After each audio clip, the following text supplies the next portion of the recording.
Okay, I'm back live again. Had to end the other stream because of the battery dying on my camera, but that's okay because we're still here and still ready to deliver this information to you guys. So once again, we are here today in this live stream. I'm Will Frazier, and I have the Credit Elect channel. And on the channel, we talk about personal finance issues as far as your credit and improving it, as well as different things you can use to get business funding like grants, loans, credit cards, and things of that nature. So um, that's what the channel is about. And today we are doing a live Q&A. So for anybody that might have questions about their personal credit, because their personal credit can affect any of the things that you might want to do as far as getting a house, getting a car loan, refinancing your car, getting a job, getting more income, and getting funding for your business. So your personal credit affects all of that. That's why we're here talking about it today on this second stream. So you guys, any questions on your personal credit, make sure you drop those in the comments while I'm going over the best practices for you to, in general, increase your credit. But of course, you're going to get more value if you actually ask a question that pertains to your personal credit, because I can definitely give you more exact advice on what to do because everybody's credit is not the same. Nobody has the same makeup of accounts on their credit report. So everybody's situation is going to be different. So I need specifics to know what you need to do specifically for your situation. So again, drop that in the comments. If you guys don't mind, take 2 seconds to find and hit that like button so YouTube can show this video to more people that need this type of help and information. You know, there are more people out there than you that need this help. So just take 2 seconds, hit that thumbs up button so YouTube can show this to more people. And if you get value from the information, there's also a thanks button that you could, send a little small donation if you guys want to help towards the channel as well. But anyway, I'm here to give you the value for free anyway. But I'm just letting you know those things are out there. So while you guys are thinking of whatever questions you might have, let's begin. The very first thing that I was talking about was how the common enemy of most people in their credit is the fact that they think they care about it more than they really do. And I'm saying that because everybody cares about their credit and the fact that they want it to be better. Everybody wants to have that 800 credit score. But the thing is, most people are not doing what they need to do to get there. They just kind of sit on their hands and they never really take action on anything with their credit until they actually need to get something. As soon as they need to get something and then they can't get it, then they want to start working on their credit. Or if you know that your credit isn't in a good place, you're not going to start to care about taking any action on it, usually until you know that I need to get something soon. Like my car is starting to wear down, it's been breaking down on me constantly. I have to keep putting money into it. Or I know I'm about to try to start this business and I need to get some funding for this business. So I want my personal credit to be right so I can get enough money to start this business. Usually those are going to be the scenarios and instances where a person is going to be like, okay, I'm going to take some action and take a look at my credit. But those of us that are proactive and actually keep up with our credit on a regular basis, those are the people that actually usually maintain better credit scores because they are actually keep the information and making sure that nothing is happening that could actually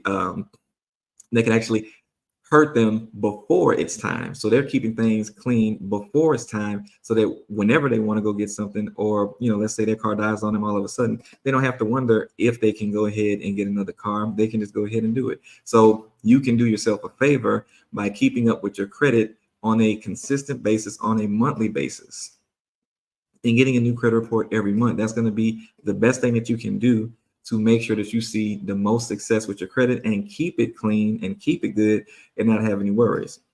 I had a customer that came to me in the past. This person hadn't checked on their credit in about a year. And then they went to the mortgage loan office thinking that they were good to go. When they went in there and they got declined, they, figured out that they had a collection on their credit that they had not known anything about. And had they been keeping up with their credit, they would have been getting their house. But instead, they had to delay getting their house, by a few months because they were unable to go forward at that time until that collection account got taken care of. Now, I don't know if you know about, the housing market and all of that stuff, but if a house is on the market and it's a really good house, and then, you let a month pass, a few weeks pass, some instances, that house might be gone. And then you might have to get whatever's left over. So uh, having your stuff in order ahead of time is super important because you don't want to miss opportunities like that. Even in business, if there's an opportunity, let's say, you flip real estate, you want to use your credit to flip real estate, you want to buy a complex, some really, really great deals, or if you're buying, regular residential housing too, some great deals, when they pop up and they might be gone quick because other people are out there watching the market to see what's out there. And if you don't have your ducks in a row before you find a good opportunity, then you're going to miss that opportunity. So, whether you're in business or whether you're on the personal side, staying on top of this and staying ahead of this is going to be what's going to be the best thing for you to do in order to make sure that you can take advantage of all opportunities that come your way and find themselves sitting in your lap, right? So this is very important for you to do. So, and don't forget, if you have personal questions for your credit, ask them in the comments and I'll get to those. Now, what you want to do is find a method for getting, this is the first step, y'all, find a method for being able to get your credit reports.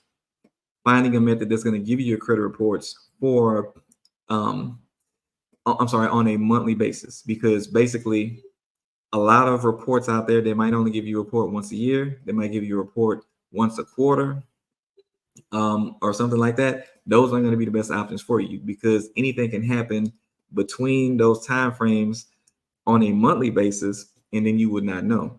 Now, ideally, having some type of monitoring that's going to actually tell you, okay, a collection popped up on your credit report, like my past client, if they would have had that, then they would have known about it when it happened. They could have got their ducks in a row and they would have been good when it's time to get a house.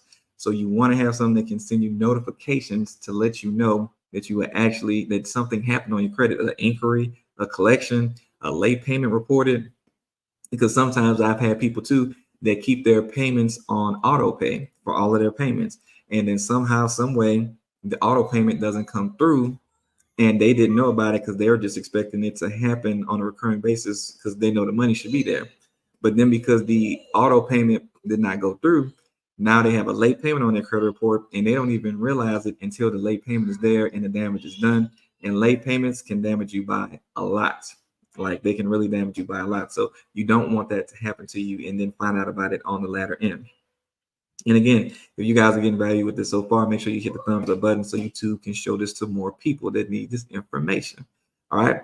Now, looking at that and knowing that you need to have notifications, and you also want to be able to make sure that the information that you're looking at on a credit report is easy to consume and easy for you to understand. Because I don't know if has anybody out there, leave this in the comments. If anybody out there has ever gotten the free annual credit reports, what I want you to do is I want you to put a 1 in the comments so that I can know that you've actually gotten your free annual credit report. And I'm going to say something about that in just a second. But if you have received or applied for or gotten your free annual credit report before, put a 1 in the comments. If you have not gotten it, put a 0 in the comments. I'm curious to know. And y'all don't just have me up here talking to myself. Y'all speak back to me. This is here for you. I'm here for you guys right now. But let's make this interactive. You guys talk back to me, please.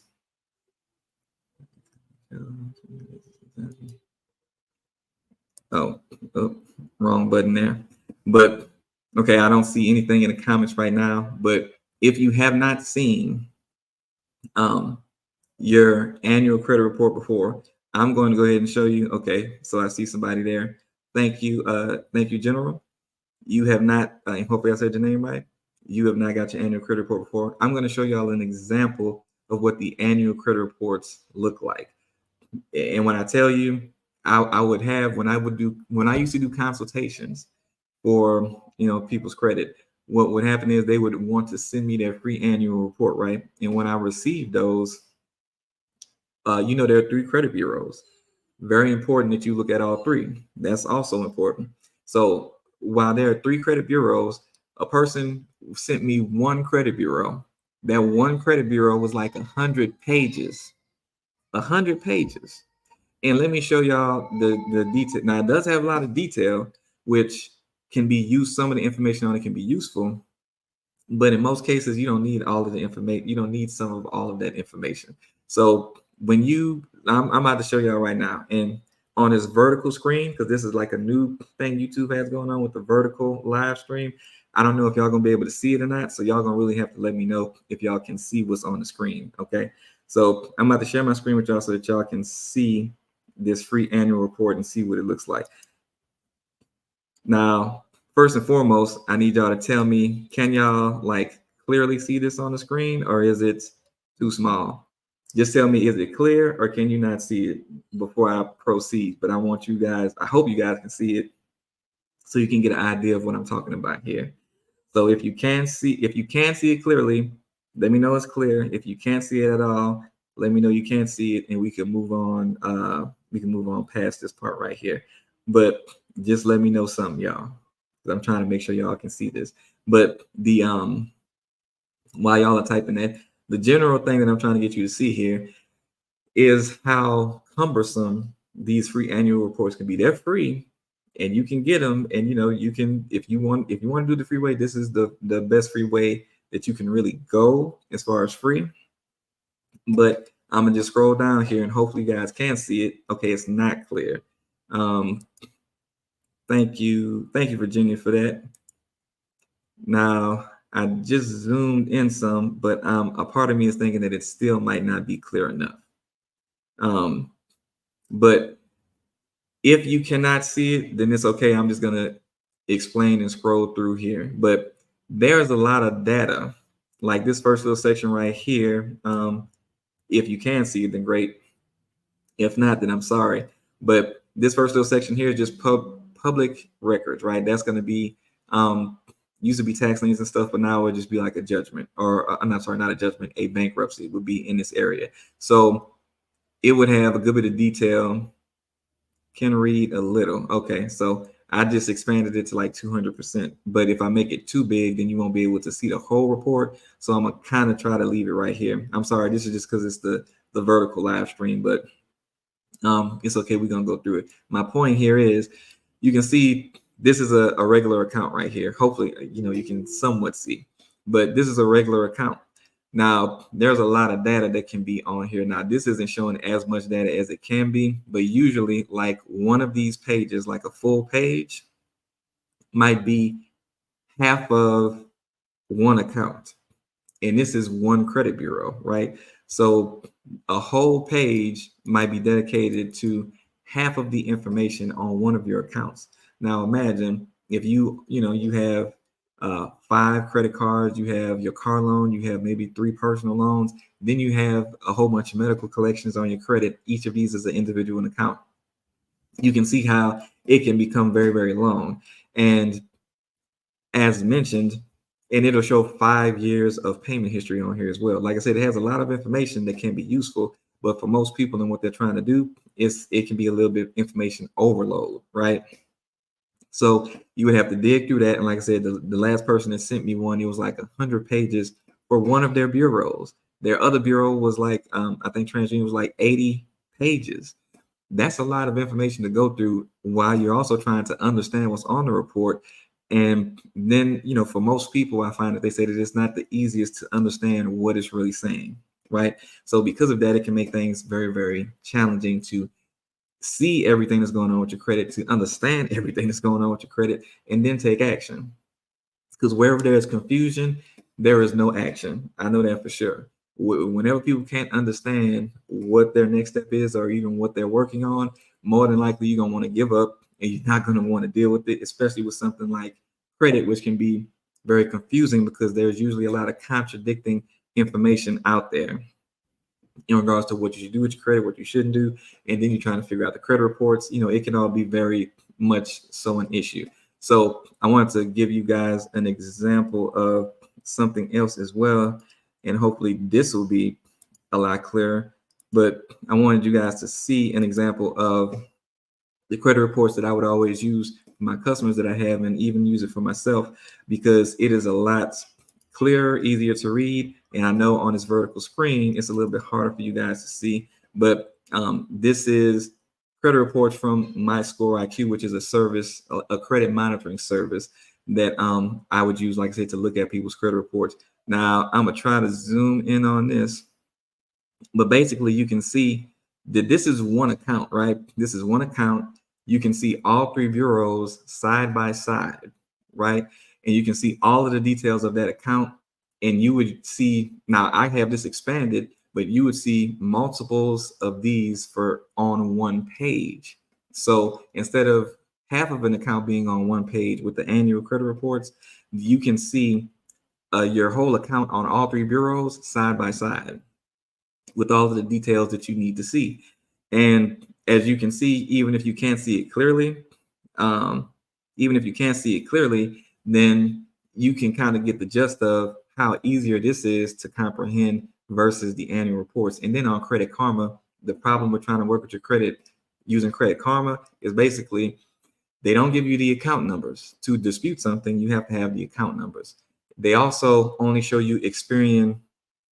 They show you TransUnion and Equifax. You also need to see Experian because a lot of times the information will not be the same on all three bureaus. There might be some collections on one bureau that's not on the other bureau and vice versa.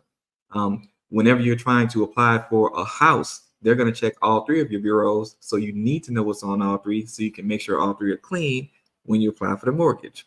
And when you apply for different things like credit cards, car loans, they usually check one specific bureau depending on the lender.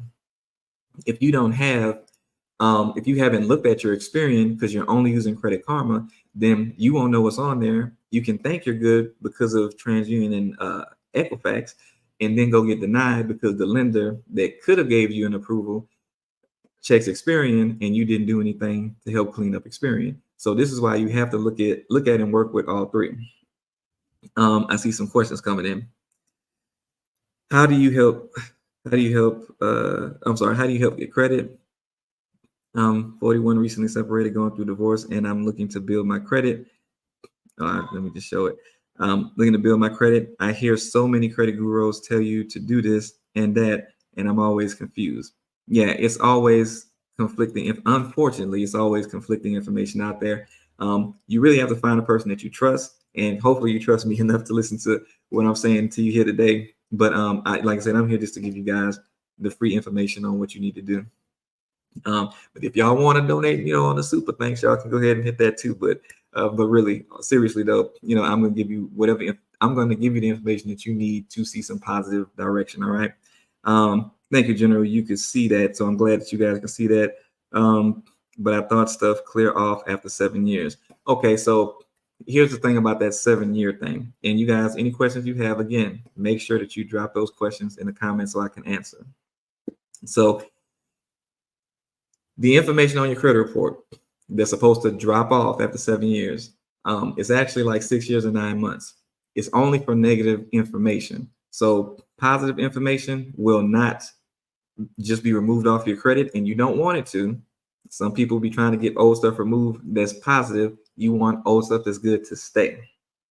So now the negative stuff that's supposed to get removed after 7 years, or like I just told you, 6 years and 9 months, that you think that the clock starts when you open the account. So if you open the account, what is 7 years ago? 4, 5, 6, 7, 2017. So if you open the account 2017, you'll be thinking that this year is supposed to fall off because 7 years have passed. But it's not based off of when you open the account. It's actually based off of when the account went bad. So if you opened it in 2017 and you didn't stop making payments on it until, let's say, December, at this point, you would be about 3 months of that account not having a payment. And I believe, I can't even remember the time frame now, but it's around 3 to 4 months after it has been charged off, or since your last payment, rather, that the clock starts for the 7 years. So you might have had the account for 7 years, but it's based off of the time frame of the date of last payment that you've made. And it's two different things that's called that I'm kind of getting jumped up in my head right now, but it's based off of a certain amount of days. It's about 90 days from the last payment that you made or your last missed payment. I can't even think date of last delinquency or date of first delinquency. That's the one that I'm getting jumped up in my head right now. But it's dealing with around 90 days from the last time you actually made a payment to that particular company, right? So, hold on, you guys. Let me get a sip of water real quick. There's a lot of talking I'm doing. Y'all know I'm an introvert. I really don't do this much talking on a regular basis. That's why I don't go live that much. But I'm here for y'all today. But just give me 1 second to get a sip of water.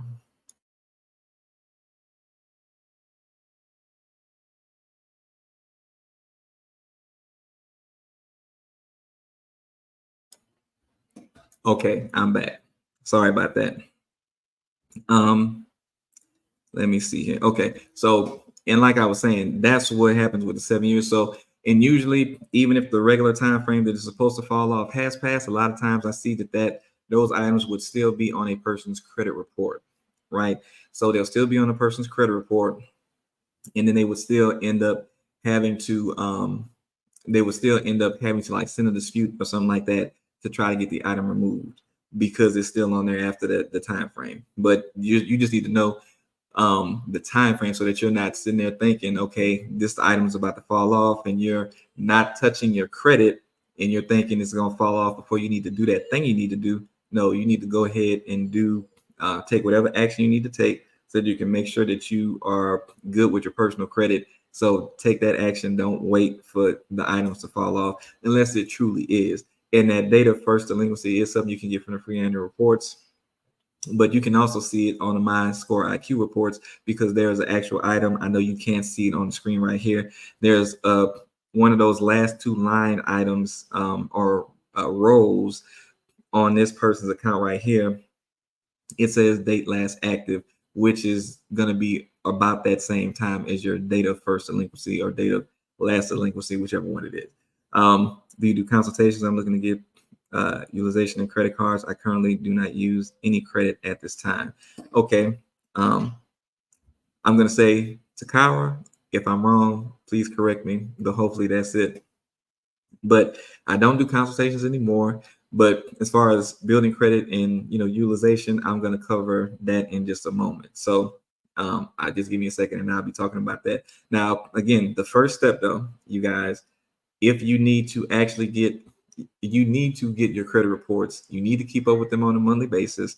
Now, I just showed you My Score IQ and how easier they are to do. They do give you those monthly updates, just like I mentioned, and notifications. If anything happens to your credit, like as soon as you get an inquiry, you'll get an email from them telling you, hey, you just got an inquiry on your credit. Hey, this just popped up on your credit, so that you can make sure you're staying on top of it. Now, this is a credit monitoring company, so that's where you get those type of features. They also have identity theft insurance, a credit score calculator, so you can see, okay, if I pay this credit card down, how much should my credit score increase? So, and how much would it increase if I paid this credit card versus this credit card? So, and if I got this collection removed, how much would my score go up? You can see all of that stuff within the My Score IQ. I put a link to My Score IQ in the description, and it is, like I said, a special link that I've used for them for my customers before in the past, and I even use it for myself. But you can check them out for $1, so it's not free. It's $1. You can do a 7-day trial. You can look at your credit reports, see if you actually like it and you want to use it to monitor your credit, and then you can keep it beyond the 7 days. I think it's either 25 or 35 monthly if you want to keep it, but you can just pay $1, check it out for 7 days, see if you even like it. If you don't, you can cancel. But if you do like it, which I think you will, it's a really good service, and you get your FICO scores too. That's another thing. Most services, even if you go to the credit bureaus, credit monitoring, they don't give you the FICO scores. Only one of the 3 bureaus does, but you will pay more than what you would likely pay for the My Score IQ if you decide to keep it beyond the 7 days. And they also give you your industry scores, because a lot of people don't know this. When you look at your credit score, you're seeing the general credit score.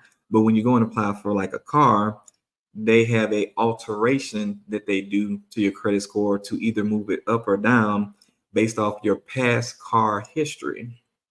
It's called your FICO Auto Score. In My Score IQ, you'll be able to see your FICO Auto Score so that you'll know, what you're likely to see when you go to the lender. And also, it'll tell you what it is for mortgages and credit cards. So you'll get to see more than one version of your score that most people don't get to see. So, like I said, you can try it out for $1, check it out, see if you want to use it or not. And like I said, it's in the description. So go ahead and check it out if you want to utilize that or test it out. Now, let's talk about the next thing that people need to do. Once you have your credit reports, you go and look at each item on your credit report. You want to go there and look for any collections that you have, right? Any late payments that you have within the last 12 months. So not, within 2024, but within the last 12 months. So starting from today, back on 12 months, those are going to be the ones that are affecting you the most. If you have those late payments, if you have collections, which would be third-party collections, meaning if you had a charge off from Capital One, you might see an account for Capital One on your credit report. But if you had a charge off and they sent it to a collection company, now it might be Midland Funding. And on your credit report, at least when you look at it, like in My Score IQ, they will show you, let me switch out there. They will show you the Midland Funding name, and then it'll say original creditor, like right next to it, and it'll say Capital One. So you'll know, or whoever I said. So you'll see both of the names there. That's how you know it's a third-party collection company. A charge-off is totally different. The charge-off will show up on your credit report as Capital One. Of course, you'll see all the reds in the payment history for late payments. And then it'll say, usually they put charge-off / collection, so it can be confusing. But if it shows Capital One, the original creditor, and it says that it's closed for the, let me see. Well, I was about to say you could see, let me pull that back up. Maybe you can see it on this screenshot right here. I'm hoping you can see what I'm talking about, where they say open account status, that open right there. On a charge off, it would say close on your credit report. So if it's the original creditor, and it, like you can see right here, this is Apple GS Bank USA. That's what that says right there. So this is somebody's Apple card, right? GS Bank is just, Apple doesn't own a bank, so they use a bank to issue their credit cards, and that bank is GS Bank. So this is still an original creditor. If you have a retailer's card like Best Buy, something like that, it's going to say the same thing in whatever bank they use. But just know, if it says that it's the original creditor, if it says closed, it's now a charge off. And then, like I said, in the payment history, you would see those red, oranges, and all of that stuff indicating that you have late payments. So that's what that's how you know it's a charge off. Charge offs are different from collections. They affect your credit differently. And you just need to know that so that you don't make mistakes while you are trying to see some improvement with your actual credit. And I'm just going to go ahead and say it again. If you guys are getting value from this, hit the like button so YouTube can show this to more people. All right. Now, the next thing that you need to be focused on once you have seen these types of items on your credit report is, of course, you need to list out all of the things that have those late payments in the last 12 months, your charge-offs and your collections. And then you want to, those are the things that you're going to start working on later, right?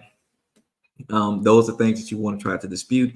Those are things that you want to try to get off of your credit, because that is what's going to be the best thing for you to do.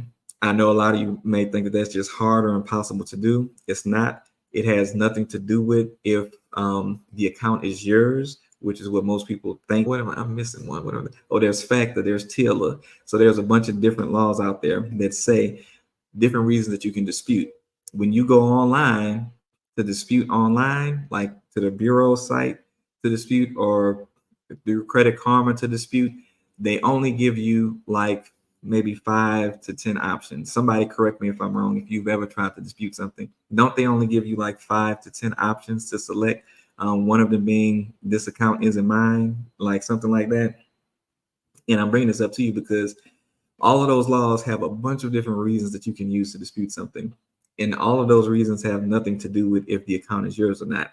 when you go online to dispute, you are giving up on your ability to use all of your rights that are within those laws for reasons that you can dispute, and they give you options that they know are likely not going to win the dispute and get the item removed. That's why a lot of times when people dispute online, they don't really see any success and they kind of give up.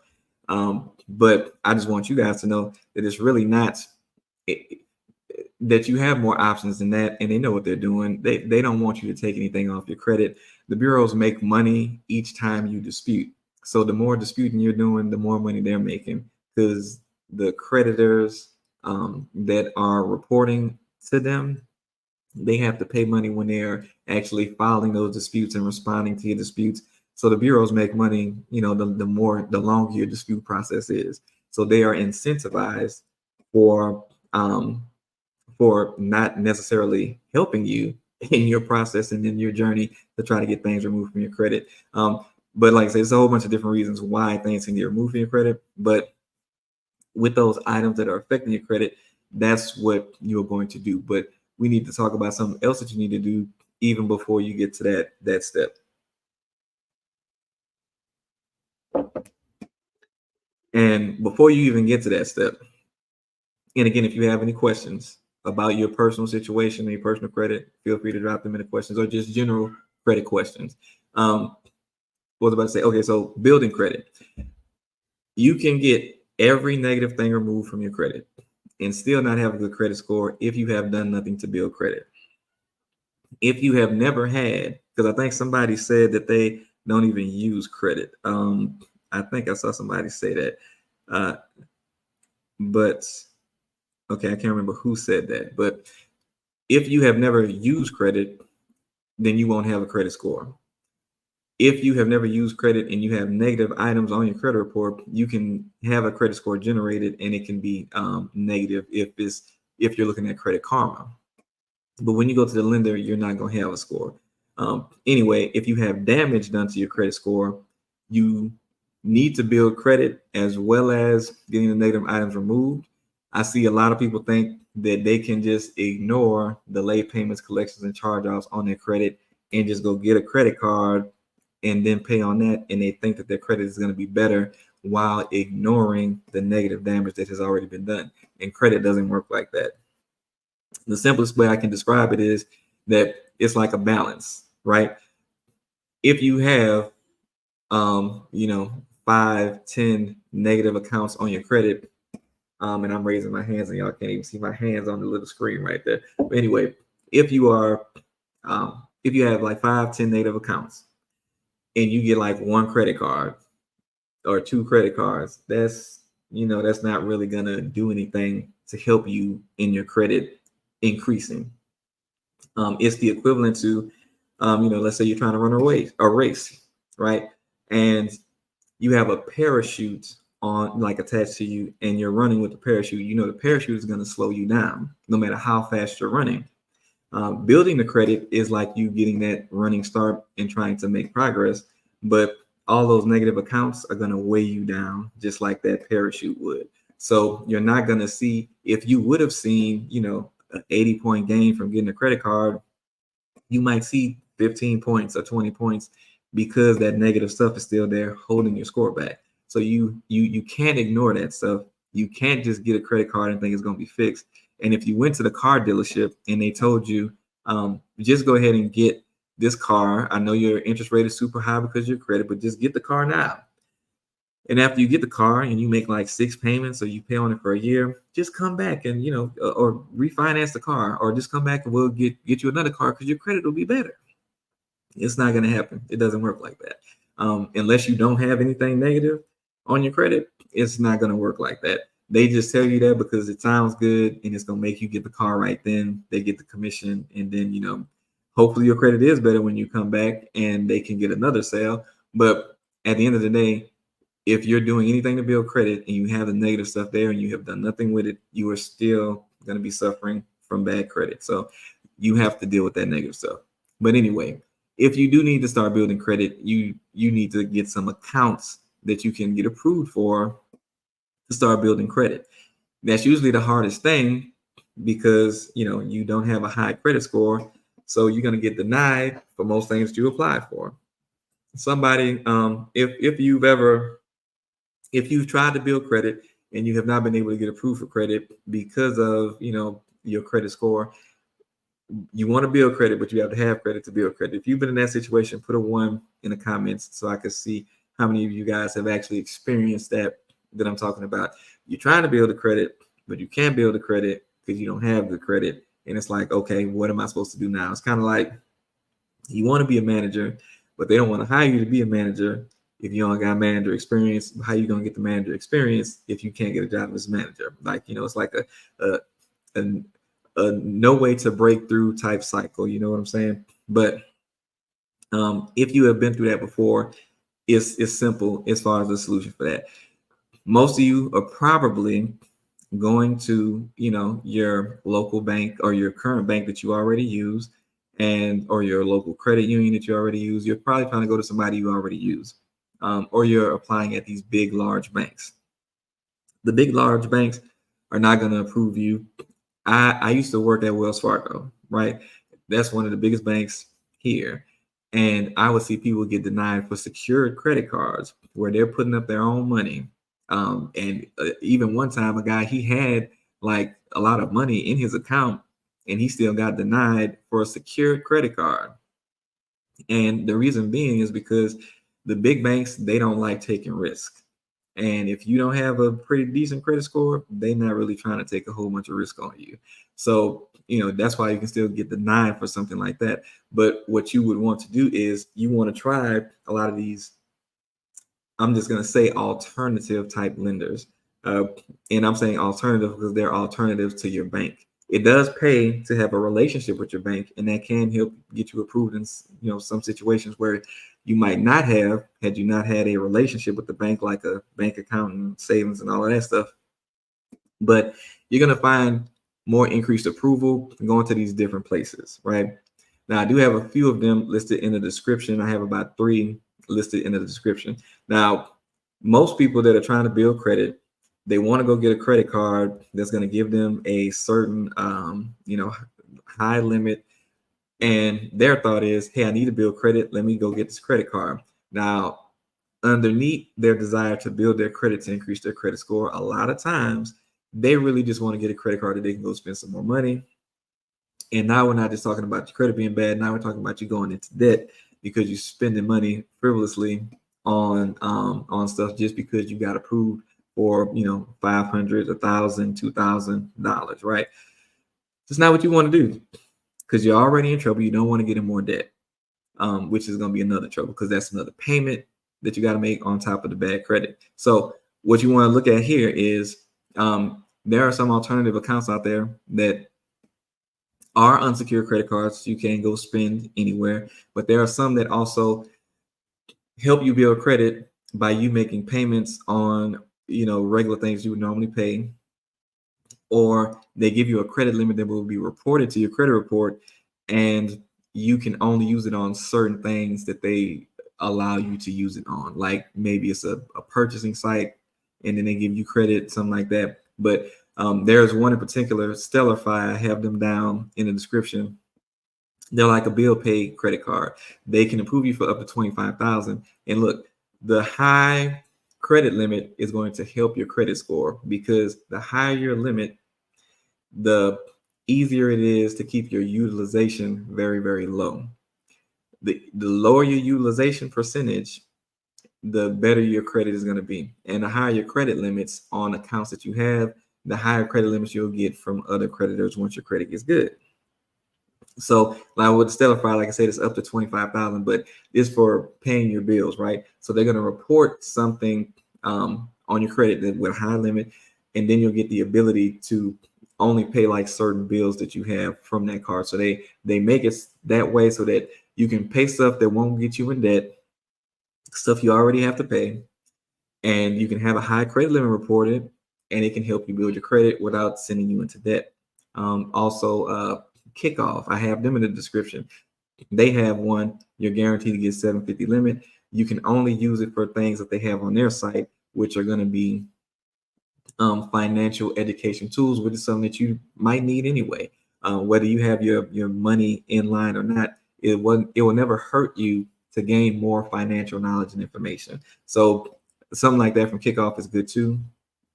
And then there's another one I have in the description, Surge, and with them, you can get approved for up to $1,000 limit. Now the other two, there were no credit check. Let me mention that the other two were no credit check, so you don't have to worry about it.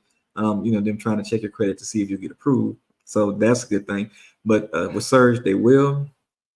I believe they do a soft pull first to see if you get a pre-approval, and then you take it from there. And if you do decide to get it, then you actually get an approval. Don't quote me on that. Just click it and see what they say on the site. I want to make sure I'm telling you correctly. I don't want to lie to y'all. So y'all come back on here saying that he be lying on them live streams. I want y'all to go check it out for yourself. Make sure I'm not misstating myself, because there's so many that I know in my head. I want to make sure I'm not messing it up. With the Surge card, I believe it's a soft pull that they do first. Anyway, you can get approved for up to $1,000 limit on that card when you do get it. And it is for people with a low credit score. Now, if you use it and pay it on time for 6 months, they can double your credit limit. So if you got that $1,000 limit, they can double you to $2,000. And that's an unsecured credit card that you can spend anywhere. So that's 3 options that I got for you guys down in the description. So check them out, see what you need or want to do, and then take it from there. But these are options that you can use to build your credit. These are revolving options. So they report as credit cards on your credit report. And when you're trying to build credit, there's a difference in the effects that you get, whether you build with a credit card or with a loan. With the credit card, you will see a more significant increase in your credit score by building credit using credit cards. And it's a more long-lasting effect as well, right? It's more beneficial because the way that credit reporting works and credit scoring works, it weighs your balances on credit cards more heavily than it does loans. So that means that if you have a credit card and you're using it well, you get a big boost.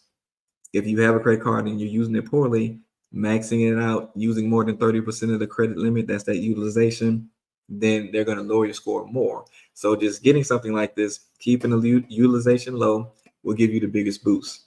And then if you've ever heard, has anyone ever heard before that when you close a credit card, it will hurt your credit? Has anyone ever heard that before? I'm going to give you guys a second to answer, but has anybody heard that before? I'm curious to know.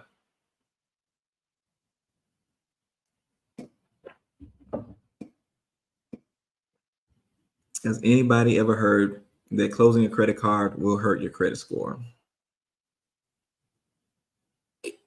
I don't know if there's a delay or something, but hopefully y'all are in there typing right now so I can see. Because this helps me to know where you guys are at. Some of you guys might be more advanced than others. Some I might be saying some stuff that y'all already know about. And I'm just trying to make sure that I'm keeping this on the level that y'all need it, right? So when it comes to those credit cards, right? Closing a credit card does hurt your credit score. But also, when any account closes, it hurts your credit score. When you are looking forward to, and I've seen this many times, you're looking forward to paying off that car loan, right? Now, of course, that's going to put more money back in your pocket. The car is paid off. Now you don't have to pay on the car. That's, of course, going to be a good thing. That's going to be a good thing. That's going to be a great thing financially, for your pockets. However, when that car loan gets paid off, like the next month, when that hits your credit, usually you're going to see your credit score drop, because it's not just credit cards. It's any account that closes on your credit report. When they close, you will see a drop in your score. Now, when it comes to credit cards, because the nature of them is that they're always open, you don't have to worry about that versus you getting a $1,000 loan to start building credit. And then after you pay off the loan, your credit score drops. And then you think, okay, this was a good thing, because you're not even going to see that effect happen until 30 days later. But you're thinking, okay, this was a good thing. This helped me. Let me go get another loan. And you've opened up another loan before you've even seen the effects of you closing that other one.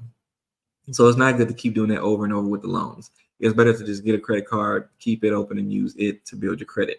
And also, when those loans first hit your credit, a lot of times they can lower your credit score too, because it's showing up as you own a whole bunch of debt. And adding that to your credit report is not going to be as helpful to your credit score. So you definitely want to use credit cards, because when you get a credit card, it shows up with a zero balance, which is what you want, a zero balance initially when it shows up. That's why it helps give you a big boost when you first get them. I saw a dude that had absolutely no accounts at all, and he had a bunch of collections.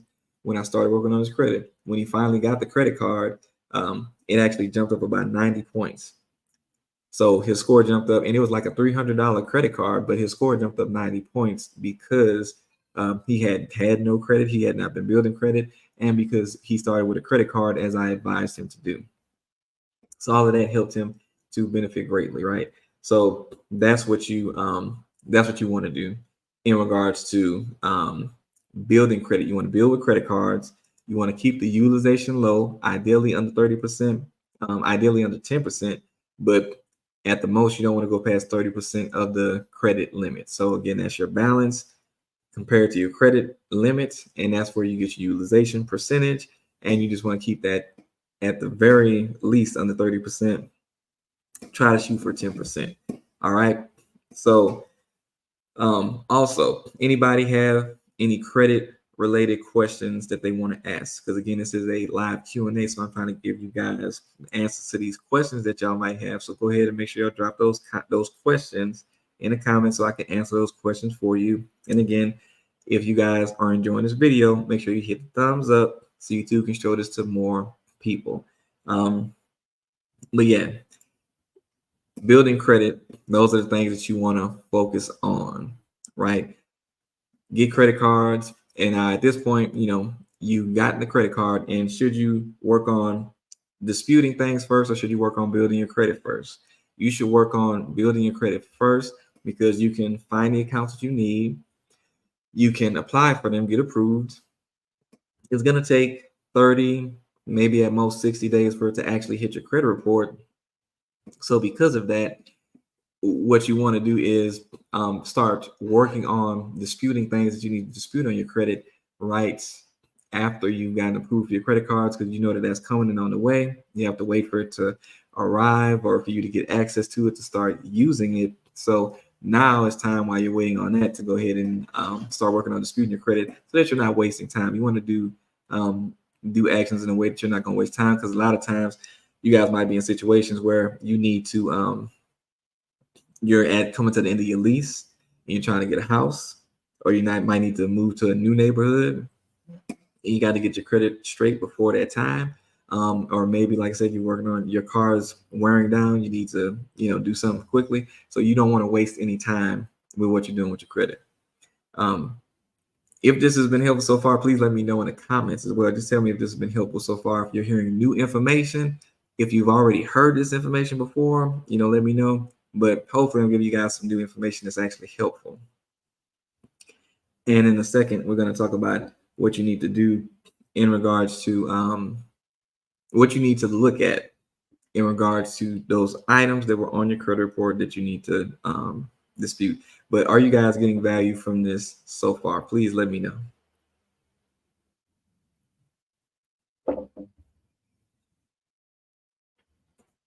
Hopefully I get some yeses up in there.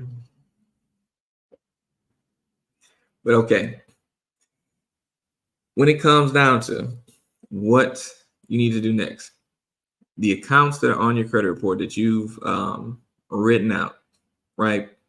You need to start addressing them and doing something about them. First off, if you have any accounts with late payments within the last 12 months and you're still behind on those accounts, the best thing for you to do is going to be, how you doing, Egyptian Goddess? The best thing that you're going to want to do is you're going to want to get current on that account. Any accounts that you have that are open, if it's open and you have the late payments on it, you want to try to recover that account before it charges off. Usually an account is going to charge off between anywhere from 3 to 6 months, and in some instances, I said 3 to 6, and in some instances 9 months. I think Capital One is the only one I've seen go out that far. but usually in like the bigger banks, they're going to be like 3 months, and everything else is going to kind of be in between at the 6 month time frame. So you definitely want to make sure that you are trying to save that account so that it doesn't close. Because as I mentioned to you, once the account closes, you're going to see another drop in your credit, in addition to the damage that those late payments are getting. And if you are just paying a little bit on the account just to try to keep it open, and you aren't getting it fully current, like you've paid all of the past due balance, you're going to continue to not see any progress, because essentially you might be seeing progress as far as getting, like, say, negative things removed, or building up good credit. But if you have those open accounts that are having new late payments reported every month, each late payment is counteracting everything that you're doing.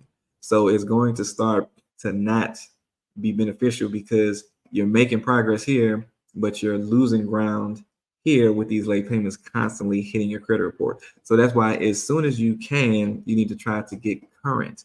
Now, sometimes your situation may not allow that, and you might have to, you might be in a situation where you have to continue to make payments on it until you can actually get it current. If that's the situation, hey, that's your situation. You can't do nothing about that until you can do something about that, like you making more money, or something like that. So don't worry about that until you get to doing that. And I saw some people mention on my comments before I posted this that I was going to go live today, say something that they wanted to mention that they wanted to learn about YouTube tips. And I was surprised on this channel that people were saying that. But if people are interested in that too, let me know in the comments, because I just want to know if I need to mention anything about that. But anyway, in regards to what is going on with you getting current with the accounts, get current if you can. If not, you just have to wait till you can. But just know that it's going to keep doing the damage. Now, outside of that, the very next thing that you need to be worried about is, of course, you would have to try to see if you want to pay something or not pay something on your credit. That's usually the next step that a person needs to take. Like, do I want to pay off these charge-offs or these collections, or my credit card with a high balance? This is that, and third. The first thing that you want to do is, if you've already had credit cards and you just have high balances on them, paying those down would be the best thing for you to pay on open credit cards and loans. You want to pay those down. Well, and more specifically, the credit card balances, because you paying down the credit card balances is actually going to help you see big increases in your credit score. Because as I mentioned, balances on credit cards affect you more than loans, and they affect you greatly. So if you have a high utilization, you want to try to knock that down as soon as you can. So that's what you want to use your money for first, if you have open credit cards. The next thing you want to look at in paying money to would be your charge-offs and your collections, right? So with your charge-offs and your collections, this is what you want to look at. And we're going to talk about collections first. There were laws that were passed a few years ago saying that certain medical debts, they can't be reported on your credit within a certain time frame, right? And outside of that time frame, which I think is maybe a year or two, outside of that time frame, then if you pay a certain account, then it can be removed from your credit report. And this is for medical bills only, right? Now, I know some of you may have heard before that medical bills don't affect your credit anymore. That's not necessarily true. It depends on what scoring model the lender uses. Different lenders use different versions of FICO. Some versions of FICO don't calculate medical bills. Some of them do. The majority of them that are still widely used do. So just take into account that most places that you actually apply at, the version of FICO that they use might be older. More than likely, it's going to be older, and it's going to still be counting those medical bills, especially if you're trying to get a mortgage. It's still going to be affected. So that's why you want to actually only think about if you want to pay something or not. I actually have a video that goes into detail about this. I'm going to try to show y'all that video on the screen so that you can know what you want to work with. Oh yeah, here we go right here. So let me share the screen so that y'all can see what I'm talking about here. So not that screen. Okay, sorry, I got to share the screen again. Where is that screen? Right there. Okay, so for those of you who need that help and you need some more information about the medical bills, if you go to my channel and you search for this one right here, July 1st, this was a year ago, your credit won't be the same after July 1st. So your medical debt collections will be removed from your credit report on July 1st. That is the title of this video right here. But just look for that thumbnail on my channel and you'll get the in-depth information on what it applies to and what it doesn't apply to, so that you can know exactly what I'm talking about. But there are some medical bills that if you pay them, they will get removed from your credit. But you have to take into consideration when you're doing that, is your medical bill, $5,000? So, it's like, if it's $100 and it's medical and it can get removed, okay, of course, you probably want to do that. But if it's like a few $1,000s, then you might have to go the route of trying to dispute it first instead of trying to go ahead and pay it first, because that's just what's going to make sense for your pockets, so, at the time. So watch that video for the details on which accounts can be removed that are medical after you pay them and which ones won't. Now, if we know that we're Xing out all of those that we want to pay, we need to know, okay, so now what we're left with is the things that we need to dispute. On real quick, the charge-offs, I didn't mention that. With the charge-offs, when you just decide on if you want to pay those or not, basically this is how that's going to work. If the charge-off is older, let's say it is a year old, 2 years old or older, as soon as you pay that charge off, your credit score is going to drop, because you have then initiated recent activity on a negative account. Recent activity on a negative account has a negative effect to your credit score, even though most people would say that you did something good by paying off the collection.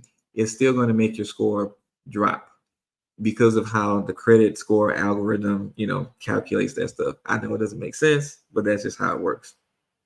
So older charge-offs, it won't really benefit you to pay them, because especially if you're in a tight time frame and you're trying to get your credit score up, it's going to hurt you. So with those, you might want to try to dispute first. Now, if the charge-off like recently happened, like a few months ago, those aren't going to hurt your score as much, because the recent activity on that account anyway is pretty recent. So you can pay those, it won't hurt you as much, and it can get you to a zero balance, which can help your credit look a little bit better at the end of the day. But the old ones, you don't really want to do that first. You want to try to dispute those items, right? And I have a question here. What about, hopefully you can see that question, but what about CC debt, credit card debt sent to collections? So just so that you guys know this, because a lot of people ask those types of questions. When I'm saying collection, it doesn't matter what type of debt it is. It's pretty much going to be the same, how you're going to treat it, and it's going to affect your credit the same. Now, if you're going into, legal matters where you're going to try to sue the credit bureaus or try to sue the creditor, then it's totally different ball game as far as to what type of collection debt it is and how you want to treat that, if that's how you're moving forward. But if you're just sending like a dispute, then you don't necessarily, it doesn't matter. It's going to affect your credit the same way, and how you treat it versus other collections is going to be the same relatively. So, that's what you need to know about any type of collection. It could be a phone bill, cable bill, credit card, a loan, an apartment complex. You want to treat these about the same. So when it comes to disputing, first thing you need to know, I already told you guys, don't dispute online. You're giving up some of your rights that you have out there. Now, in order to know some of the things that you can dispute, you definitely have to look at Fair Credit Reporting Act, Fair Debt Collection Practices Act. There are some things in FACTA, that's I don't want to. I'm about to spell it wrong, but Fact of the Fair and Accurate Transactions Act. I feel like I'm jumbling it up. I have a lot of things going on in my head right now, y'all. But FACTA and TILA is TILA, basically are going to be what you want to look at. Now, I do have a video as well that does go over that. Let me show y'all what that looks like. It doesn't go over all of it, but it gives you enough information that you can kind of get started. Let me see if it's going to show up here. Not that one. Okay, I believe it's this one right here. So look for this one right here. What does the title say? You can delete any account, even if it's yours, using this method. So in that video, I basically go over the key factor that goes into trying to get something removed. And that's what you're going to want to go check out that video just to get some definite insight on the disputing process. And I actually have a bunch of videos on credit repair, a whole playlist right there. And you can actually check out that playlist to get more in-depth, more details and more information on disputing in the disputing process and how you want to deal with things that aren't that are yours. Because like I said, you getting something removed is not dependent on if it's yours or not. There are a bunch of different reasons why. But I give you one thing to home in on right there in that video that's going to help you out. So check that out. Now, anyway, what was I on? Okay, so disputing. You want to start with paper and you want to send things by mail. You can also fax in disputes, but then you have to get into finding their fax numbers and stuff like that. And that can be more tedious than you would need on the personal side, right? So you just want to create a letter, type it up on your computer. You want to, if you're sending something to the bureaus, make sure that you only have, make sure that you only send these items to the bureaus. Don't send these to collection companies. And I'm talking about your ID, your proof of social, and proof of address. If you don't send that with your dispute, they're going to tell you that you need to send it with your dispute. So you just need to go ahead and send it up front. Sometimes you might send it with your dispute, and then they will still respond back to you saying you need to send these items. It could be because you sent a out-of-date utility bill for your proof of address or something like that, or they didn't accept that form of proof of address or identity that you have. It could be that, but sometimes even if you send everything properly that they would need and that they accept, they might still send you something back saying that you need to send the information. Just continue on with your process. Don't let that, sway you. But that just goes to show you how the credit bureaus, they basically will give you a hard time. They will make disputing stuff harder than it has to be. And like I said, I've helped people for over 10 years. So it's basically they make it hard on purpose. They make money the more you dispute. So it's in their best interest to do what's in their best interest. So they don't make it easy for you to get anything removed. And they're going to give you a hard time where it should be easy. You don't need to know, especially. Okay, thank you, Olimpo. Hopefully I said that right. Great job explaining this info we all need to know, especially in this hard economy. Yeah, with the way that things are in the economy, sometimes it might be a little bit easier for you to rely on credit than the money in your pocket. And it definitely, if you have money in your pocket and you have good credit, then you have access to more capital to do things, whether it be in business or, on the personal side of things. But, it definitely doesn't hurt to have options. Of course, you don't want to do things to get in debt, but that's a great comment right there. So was I at? So yeah, you want to send no disputes by paper, and you want to make sure that you are sending those documents. If you send it to the bureaus, do not send those documents to collection companies. You don't want to send them your ID. You don't want to send them your social. You don't want to send them your proof of address. They can use those things against you. Now, if you send a letter to a collection company, you will have to have your return address on there so that you can get the response back. But just keep in mind, don't send those extra documents to them, and don't sign anything that you send to the collection companies either. Collection companies are just known for doing some shady things, so you don't want to send that pertinent information, what I'm saying, to them just because. That's that. I'll leave it at that. But anyway, when you have these disputes, again, go listen to that video that I have to learn that specific method that I'm talking about in there. But basically, it's gonna basically things on your credit report have to be verifiable, they have to be timely, and they have to be accurate. And most people take that as it has to be mine. That has nothing to do with it being yours. And this is, like I say, this one method. So basically, verifiable means that the burden of proof is on the credit bureaus, not on you. A lot of times you might send in a dispute and they might say, well, hey, we need you to tell us how this is wrong, or we need you to tell us the situation, instead of just saying that they don't know and they don't have the answer.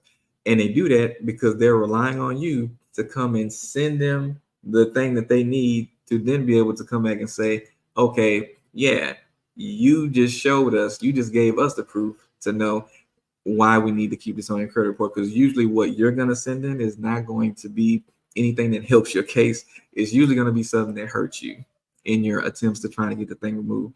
So the burden of proof is on them.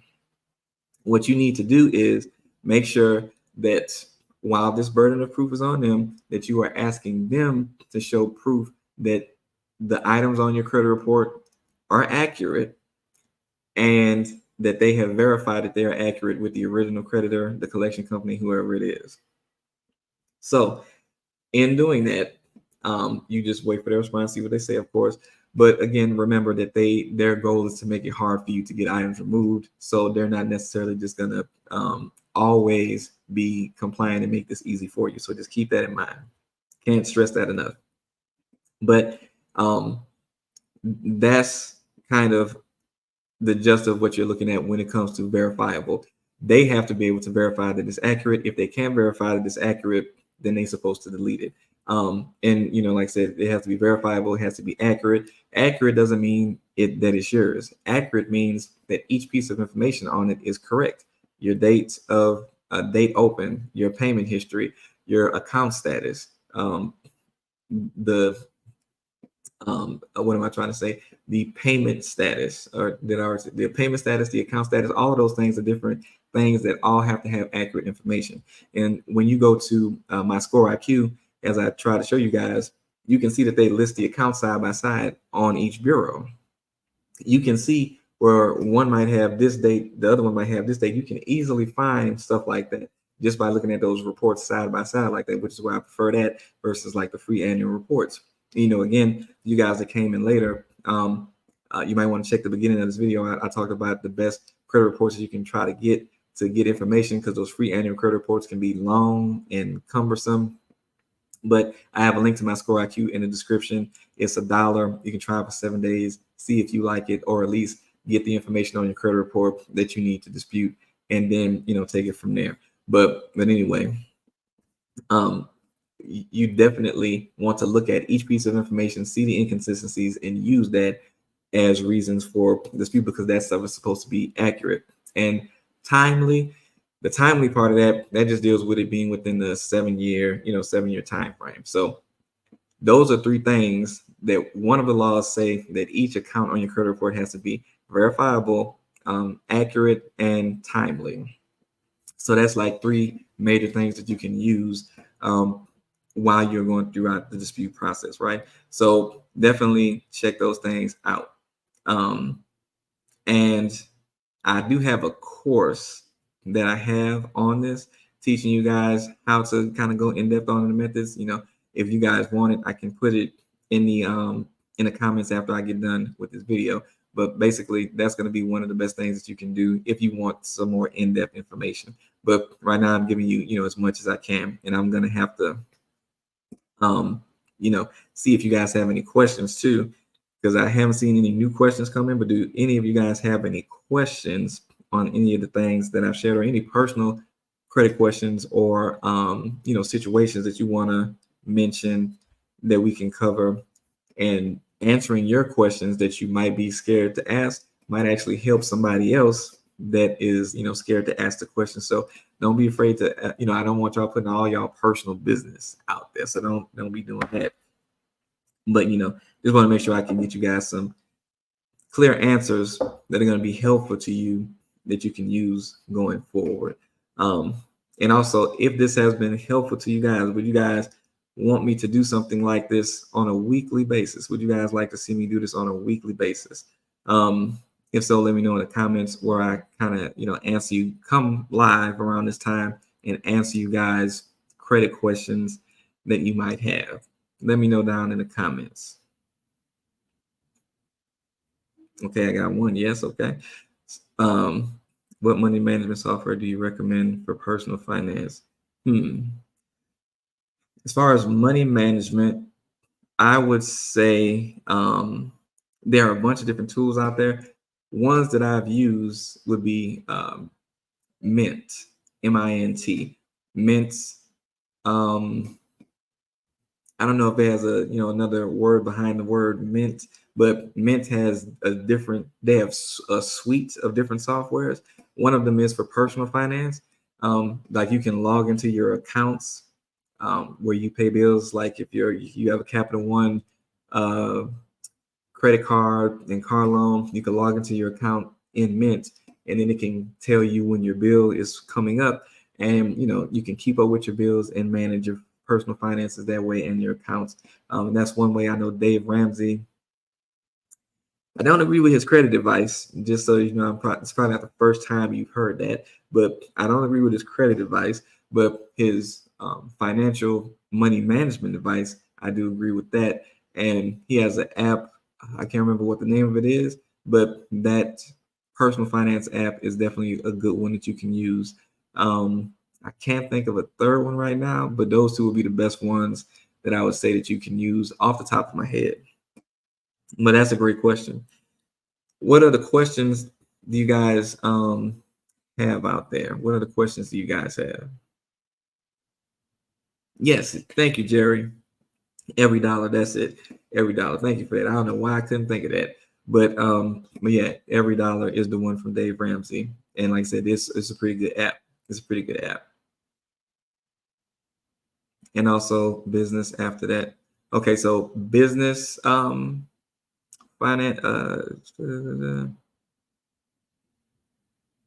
okay, business money management. So with business, QuickBooks. QuickBooks is going to be what I would recommend. I'm actually an affiliate of theirs, and I think they had a discount going on around this time. I can't remember if they had a discount going on at this time frame, but QuickBooks is a good one. I use them for keeping up with all the expenses. Again, that's one that you can connect your bank account to. It makes it easy when it comes time for taxes to actually label things. And here's the good thing about that. You said you're currently using QuickBooks. Okay, so yeah, so you should know what I'm talking about already. They basically are good for after you've labeled a couple of transactions, like your expenses and stuff like that, your income. It can automatically recognize that, hey, this is the same type of thing, and automatically label it for you and make it easier for you guys that don't know to file your taxes, because going through all those business transactions can be a lot, especially if you're a solopreneur and you're doing it on your own. It's one of the best ways I found to manage it. There are some lower cost or just different options like FreshBooks and stuff like that, but I found QuickBooks has just the best features and tools for me, so that's why I continue to use it. I can't think of another one outside of those that I just mentioned for business as well. So I would just say that those would be the best ones to use. What other questions do you guys have out there? But thank you again, Olympo, for that good question.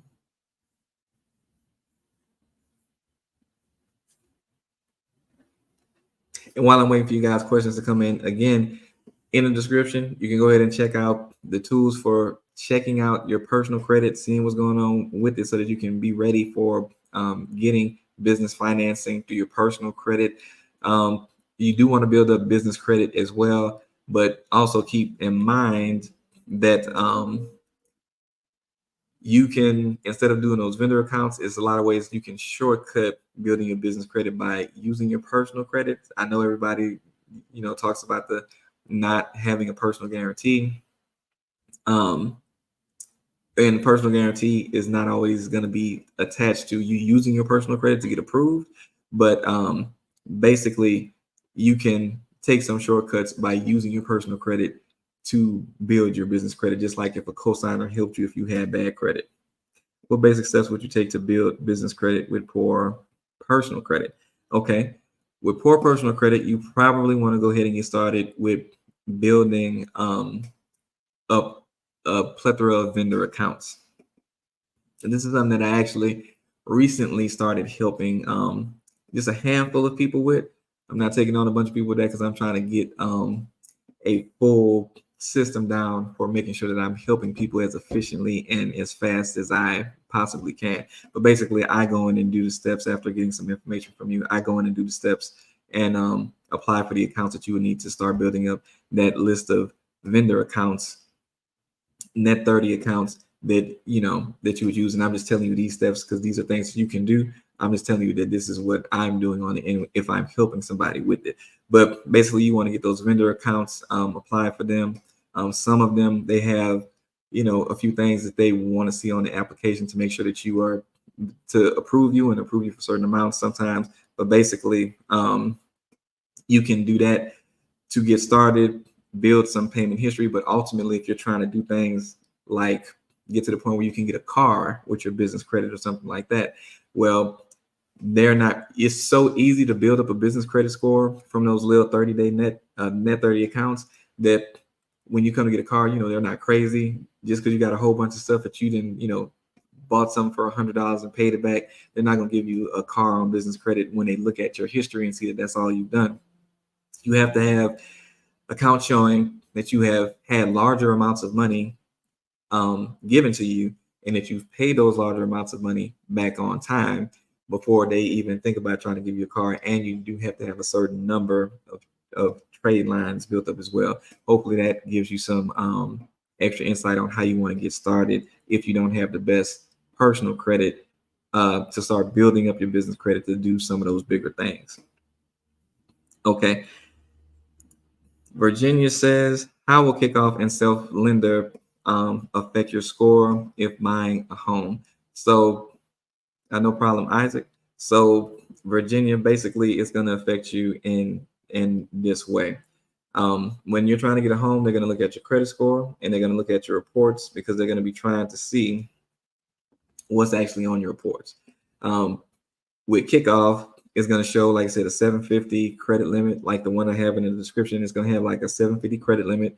It's going to show up as revolving, and you're going to have a certain payment on it based off what you spent from their library of things you can purchase, which, as I mentioned, was like financial education assets. So when you look at how that's going to affect you, of course, a revolving credit line is going to give you a bigger boost to your credit versus having a loan.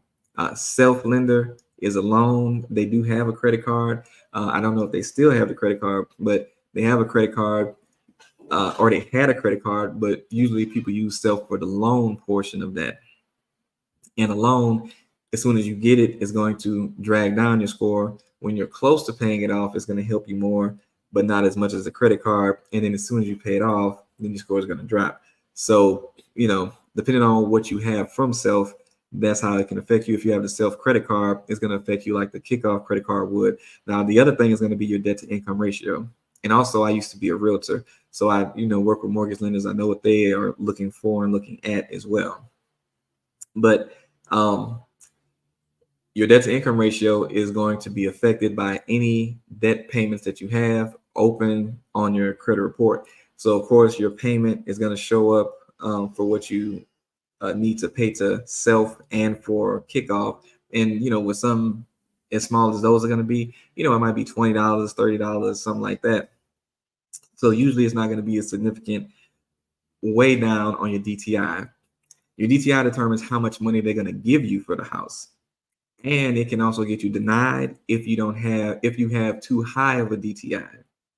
because that's the representation of how much money you make and how much payments you owe every month. Because they're trying to see if you're going to have enough free money to get a house, and based off how much free money you have, that determines how much you can afford for a mortgage. So your DTI is going to affect how much you can get for a house. If it's too high, it can get you denied even with the 700 credit score. So that's why that's important. But Kickoff and Self Lender, I know I over explained that, but Kickoff and Self Lender are going to affect you in those ways. When you are trying to get it, it shouldn't be anything majorly negative. It should only be positive. But again, I don't know your personal credit situation. If you have a unique situation, it could be a little different than that, but that's in general. Okay. What's the best way to handle excessive fees, late fees? So, and just to make sure I got you correct, Jerry, you're just talking about the fees. You're not talking about the late payments on your credit report and how those affect you. If you could just specify for me, just to so I can make sure that I'm answering that question right.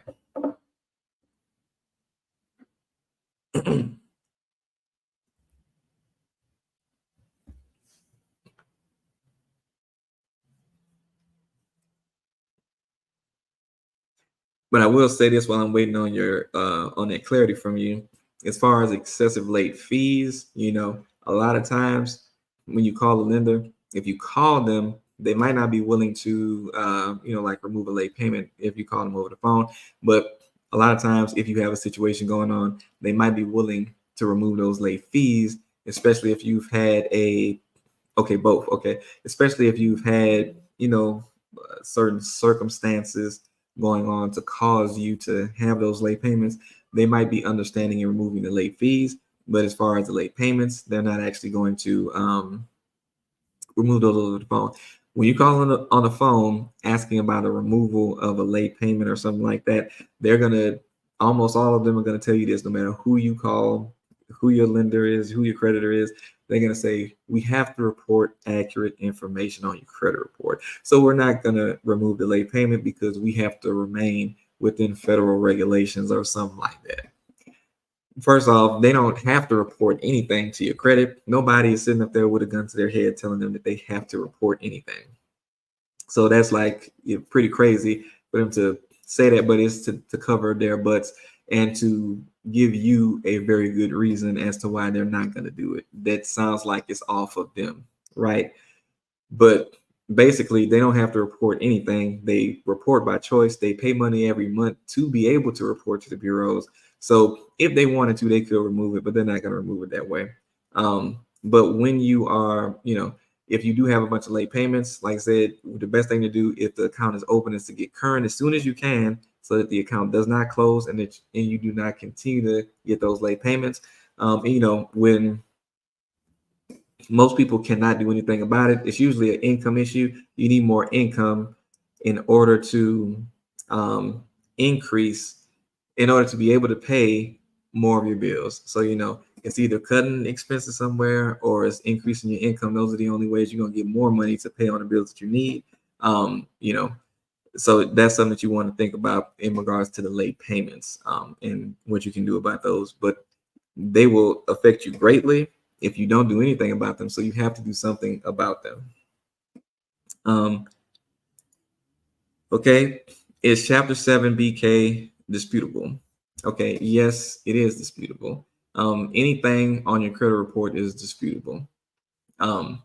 You will see different levels of difficulty in getting certain things removed versus others. Nothing is easy to get removed, but you will see different levels of difficulty. But a Chapter 7 bankruptcy is definitely disputable. It's something that I've seen removed before. So it's not something that's impossible to get removed. And I'll just give you one little quick tip on that.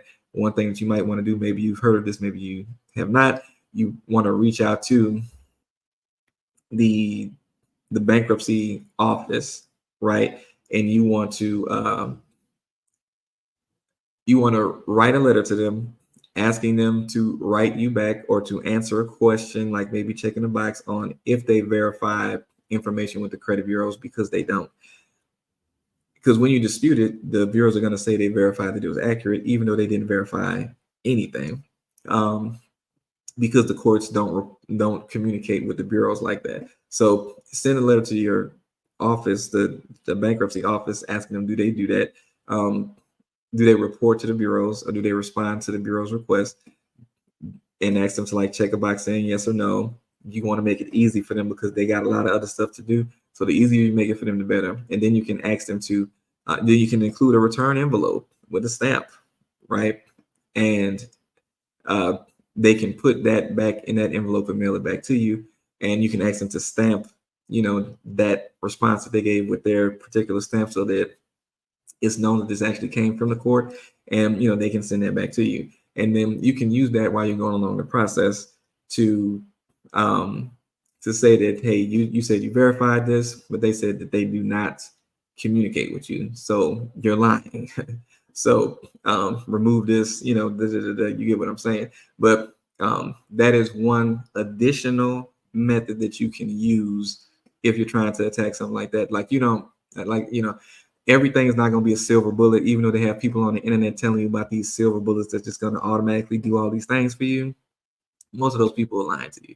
So I'm just going to be real with you.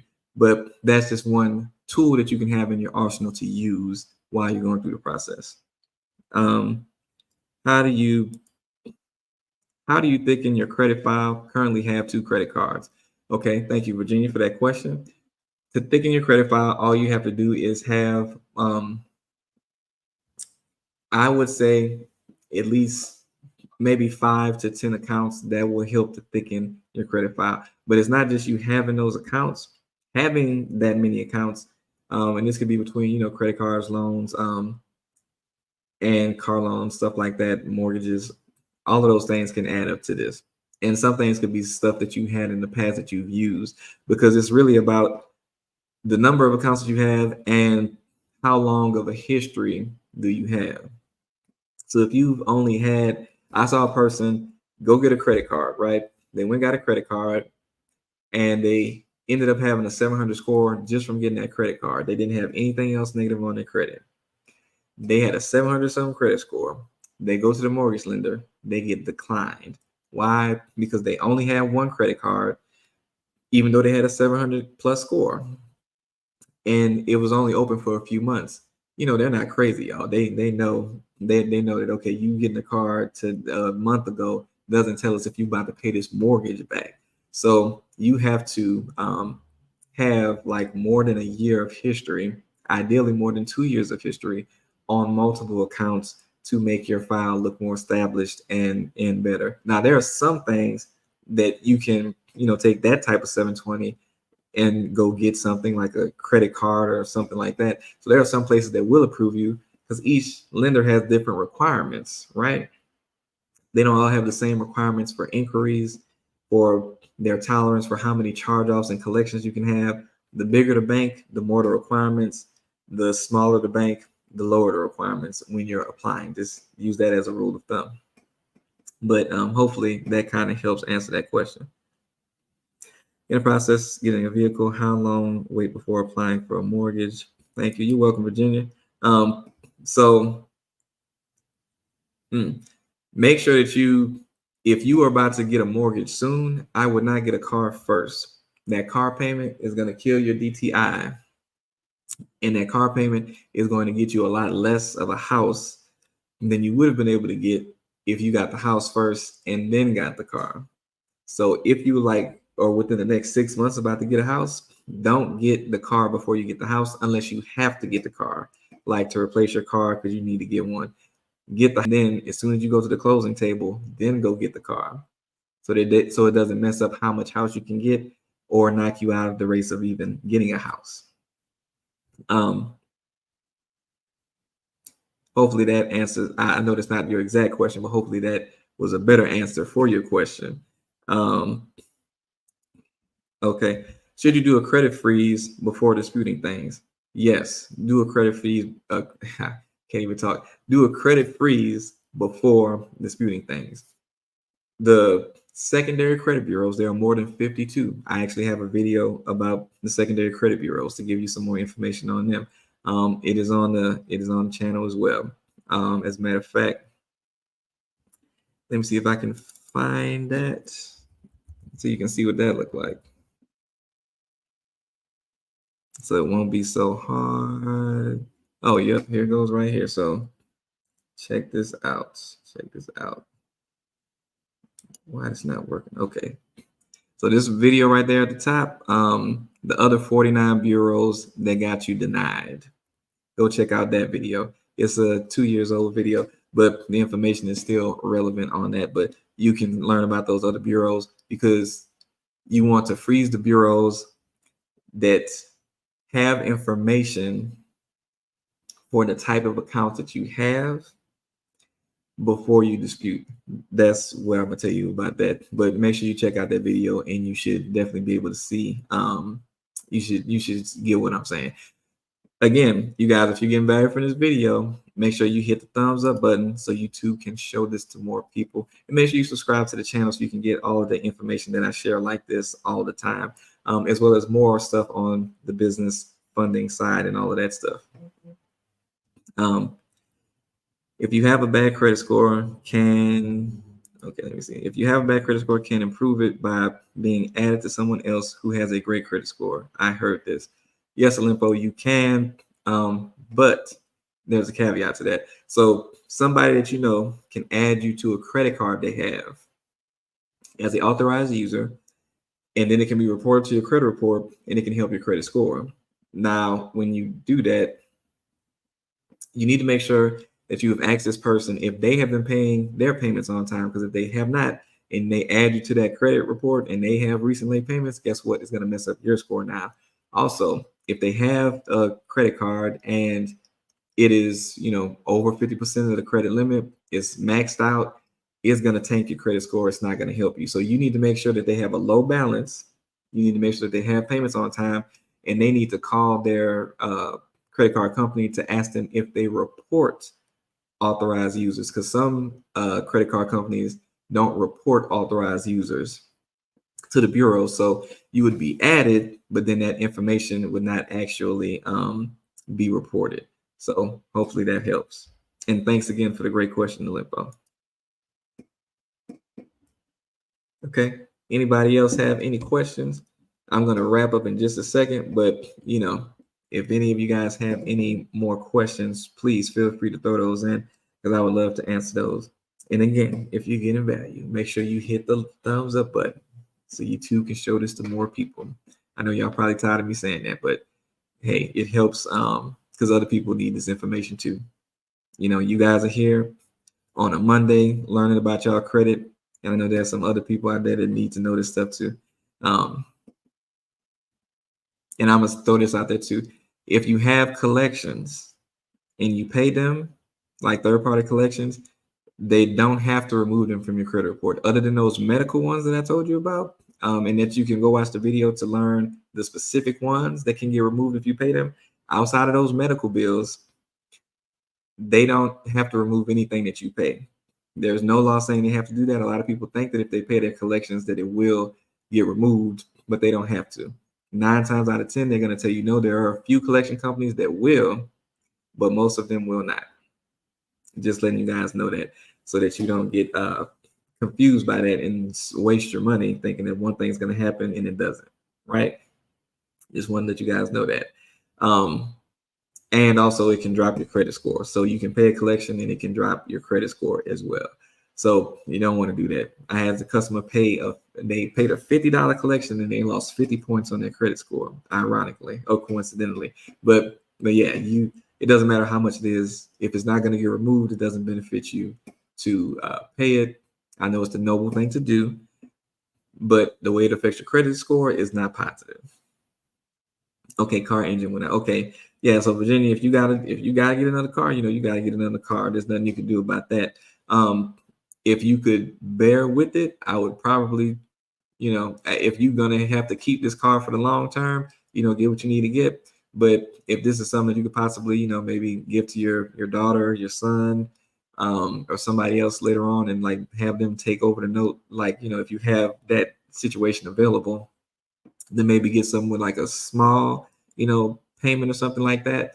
And, just know that you're going to give this car to your son or daughter or something like that. And then later on get a car that you want. But if not, just go get what you need, because you got to do what you got to do, because the car engine went out. You got, in most places, you got to have a car these days. I know in New York and all of that stuff, you probably don't have to worry about that. But yeah, in most places you need a car. So do what you got to do, Virginia. Any other questions that you guys have today? Any other questions?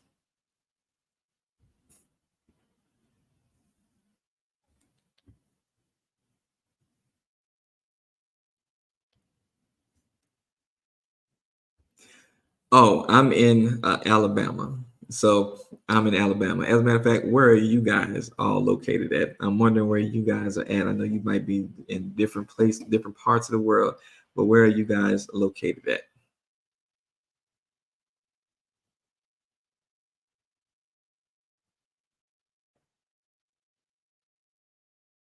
I appreciate your spending time with me today, Jerry, and asking those good questions.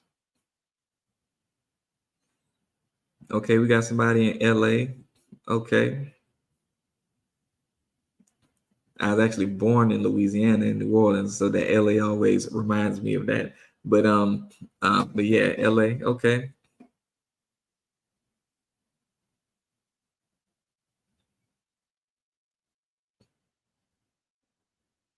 No problem, Isaac.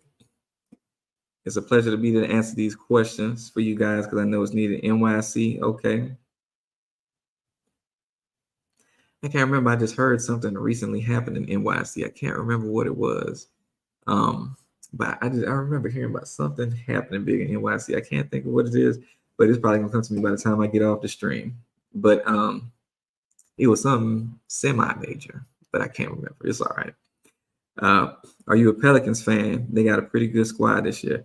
Yeah, of course. Pelicans, Saints, all of that. Part of me is like, we need to get rid of Derek Carr, but maybe he'll do better next year. Who knows? I'm hoping that we get Daniels from LSU to come be a part of the squad. That's what I was hoping for. I hadn't kept up with college as much as I needed to, but yeah, I was hoping that we get Daniels, the QB from LSU. But the Pelicans, yeah, like, they're doing a good job of building up the squad over there. So hopefully they'll do me proud finally, because I was waiting for them to do good when we had AD. Apparently that did not work out, because he was waiting and I was waiting, apparently, and he went ahead and got up out of there, and we were LeBron. But it is what it is. um, but yeah, what are the questions you guys got?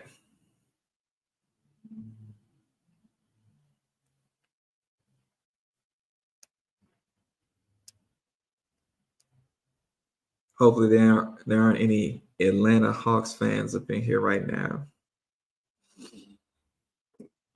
But okay. Looks like that's all we got for questions today. But this is what I'm going to do. It seems like you guys enjoyed this. I'm going to try to have you use AI to help rebuild credit.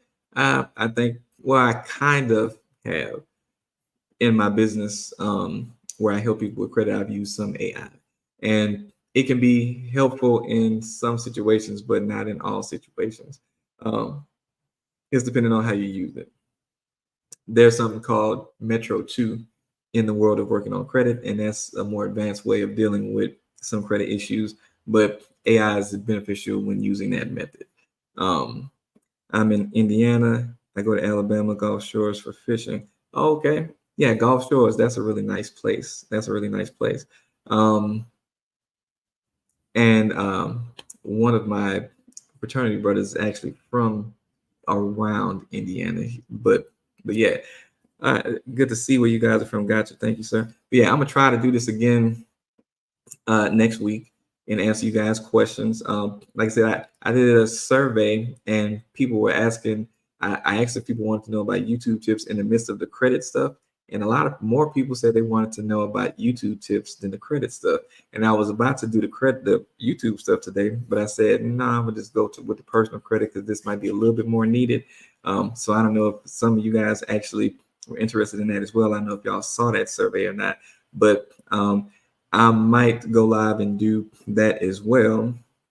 Because if you have ways to increase your income, you have ways to get some of your debt under control, and um, that can definitely be a way for you to get some of your debt under control, get your credit in a better place, all of that stuff. So I'm more than likely going to go live and do another credit Q&A next week, but I might also add into this somewhere maybe some tips on earning income online as well. Go Clemson. Okay. I don't have no problems with Clemson. I don't have no problems with Clemson. I I can get in line with that one right there, Olympo. But okay, we're over an hour and a half. We're going on 2 hours now, so I'm gonna go ahead and let you guys go. So you guys can go have some fun. But I'm gonna try to do this again. It was great spending time with you guys today. I thank y'all for all of y'all great and wonderful questions and for spending some time with me. Let me know what teams y'all repping as well. I appreciate that too. But I will see you guys next week. Again, I appreciate your time. I wish you guys all the best of luck with your credit. And don't forget, go in the description of this video so you can get some of those useful tools that I have. And if you came in late, go to the beginning of this video and check it out so that you can indeed learn everything from beginning to end. All right, and I'll see you guys next time. Enjoy your day.